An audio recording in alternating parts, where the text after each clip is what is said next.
Grisel. Ayun o, ang dami. Puro grisel lang ang kulay. Walang iba mga siko. Ayun o, ang gaganda nila. Ayun o, marami akong nilagay sa 70. Marami pa nga nakuha eh. 70, 80. Yun mga siko. Good morning. Kagigising lang natin. Nakita niyo yung iBag natin dahil nagpuyat na naman yung mga bata.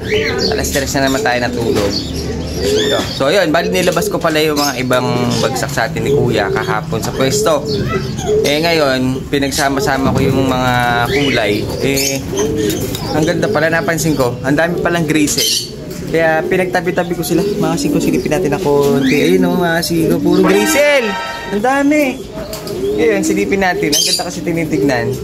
Para makita nyo naman, kung puro grisel ang alaga nyo, ganito ang mangyayari mga siko. Parang isang grupo silang puro grisel. Para ngayon kasi ilalabas ko na, inuna ko muna yung iba na ilabas. Ngayon ilalabas ko yung mga puro grisel mga kasing ko. Kaya yung mga pupunta dito, puro grisel ang makikita nyo. Sobrang dami nito. Lagpas 15 siguro. Kaya siksikan sila dito sa kulungan. Kaya ngayon, kailangan natin silang i-dispose. Kasi kahapon marami nang nabawas. Mga bata, alam niyo naman, pag mga bata dito, mahilig kahit anong kulay. Lalo pa kaya ito. Yung mga nakabili niyan, magsisisi. Sana yung grisel na lang yung binili nila. Kasi mga nilabas natin kahapon, puro blue bar shaker. Tsaka mga ilang grisel. Nakapag-out pa tayo ng mga ibang grisel, mga kasing ko. Kaya ngayon, ilalabas natin ito. Pwet tayo. Kaya mga kasing ko, bali nilabas na muna natin yung iilan, pero hindi natin sila pinuno para maiwasan natin yung mga sakit. Dahil nga pag punong-puno, madali kasi silang magkasakit. Kaya yung iba, 4 ang laman, yung iba 5. Mga kasing ko dito, tigli 5. Naglagay ako, yan o, nagpakain na tayo. Nakita nyo kung gaano karami yan. Marami pa sa loob, mga kasing ko, dahil kakain yan ng 5 kilo araw. Yari tayo, kaya kailangan mababawasan sila para hindi naman tayo masyadong nalulugi. Ayun, no? Marami akong nilagay sa 70. Marami pa na nga nakuha eh. 70, 80, 90. Mga kasing ko. Ayan, bali oras ng pakain. Yung iba tapos na. Bali tubig na lang mamaya. Naglagay muna ako ng yung ibang mga grisel. Marami na rin nakuha eh. Sa pula, tapos dito sa mga hiniwalay natin. So yung mga kasing ko, bali ang presyoan, alam niyo naman, no? Ganyan lang lagi. Pero dito medyo mas mura. Meron tayong 70, 80. Mga kasing ko, ang dami nila. Sus, yari tayo. Mukhang maubos yung pins natin. Kasi ko yung nakakuha nating off color na saddle, mga kasing ko, eto na sila. Dito ko sila kinulong, mga kasing ko, dahil nakita ko parang iitlog na to.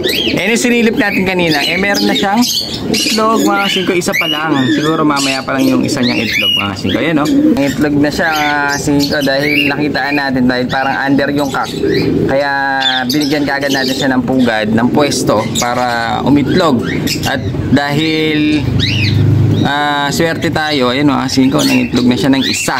Hindi na tayo maghihintay na matagal, magkakaroon na tayo agad ng young bird nito. Kasing ko, ganyan talaga ang swerte, parang lucky. Kasing ko, pero wag na natin sila istorbo dahil mukhang malikot talaga itong lalaki, baka mabasag pa. So ayun, kasing ko, bali ito, tignan nyo, huwag kakamukha sila. Puro grisel nga naman ang kulay ito.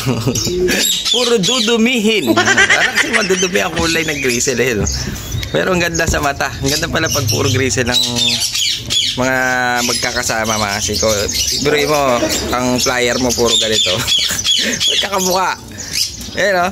Lalo na itong dalawa magkatabi. Halos magkamukha silang dalawa.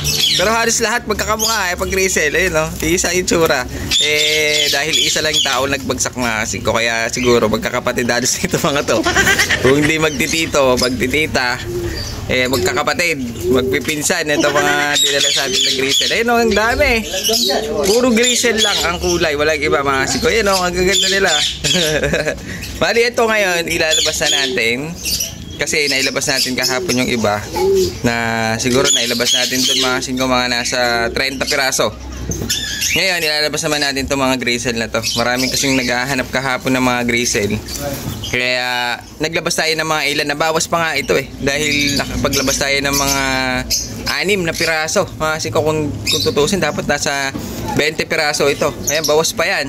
Puro ganyan din ang kulay ng mga naibenta natin kahapon. Kaya ito, ilalabas na natin. Alam niyo naman ang bentahan dito, mabilisan. Dahil 180 lang ang isa. Saan ka pa? 90 mo lang nabili. Grisel na, off color. Pero may nakita ako magagandang kulay na grisel dito. Yun o. Yung sa dulo ko, tignan nga natin. Ito siya mga kasing ko. Yung pagka-grisel niya, parang dark. Yung iba na kasi, parang blue bar. Ayan o. Pero ito isa, parang dark ang pagka-grisel niya. Ayan o. Dark mga kasing ko. Ang ganda rin. Kaya, pero grisel pa rin siya. Ngayon, silipin natin dahil meron pa sa dulo. Parang Black Tiger ang dating. Ayun o. Nandun sa pinakadulo tatago. Ayun o. Kasi parang Black Tiger na siya. Mukhang kak ito dahil malaki. Ayun o. Nandun sa dulo yun. Ito siya. Singo, nahuli na natin. Pero hindi pala siya Black Tiger. Grisel pa rin. Pag nasa malayo lang mukhang Black Tiger. Dahil mas malamang ang puti. Kumpara mo dito sa mga parang blue bar na ano. Ayun o, mga grisel natin. Dito kasi medyo mas marami puti. Tingnan natin, tingnan mo. Pag nandito siya sa crowded, mukha siyang Black Tiger. Ayun siya o, ang ganda niya. Kasi ka puro grisel. Kakito, laki na ilong. Dalawa pa sing-sing ha. Ay hindi, clip lang isa. Masing ko, yan o. Bali ngayon, lalawasan natin. Alam niyo naman presyuhan natin. Napakamura.